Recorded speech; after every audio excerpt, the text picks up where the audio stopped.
जय श्रीराम। विश्वगुरु भारताचे यशस्वी पंतप्रधान आदरणीय नरेंद्रजी मोदी यांच्या वाढदिवसानिमित्त आणि मराठा मुक्तीसंग्राम दिनानिमित्त याचं औचित्य साधून आज आम्ही हदगाव तालुक्यामध्ये जगापूर येथे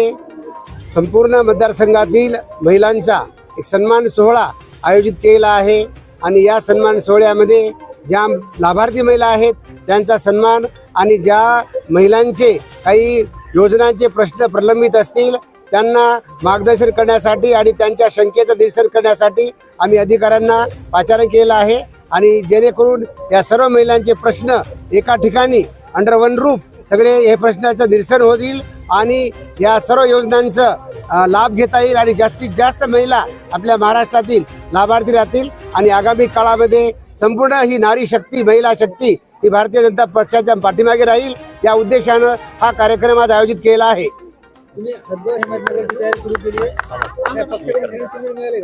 काय सर विधानसभेच्या तयारीसाठी लागला पक्षाकडून काही ग्रीन सिग्नल मिळाले का? आम्ही भारतीय जनता पार्टी हदगाव हिमायतच्या वतीने आमच्या पक्षश्रेष्ठींना हा मतदारसंघ मागील 35 वर्षापासून भारतीय जनता पार्टी नसल्यामुळं यावर्षी सोडण्यासाठी आम्ही आग्रही भूमिका घेत आहोत आणि हा पक्ष हा मतदारसंघ भारतीय जनता पार्टीला सोडावा असं सर्वच आमच्या पदाधिकाऱ्यांची आणि मतदारांची भावना आहे आणि इथं 100% भारतीय जनता पार्टीचा विजय होईल अशी देखील आम्हाला असा विश्वास आहे।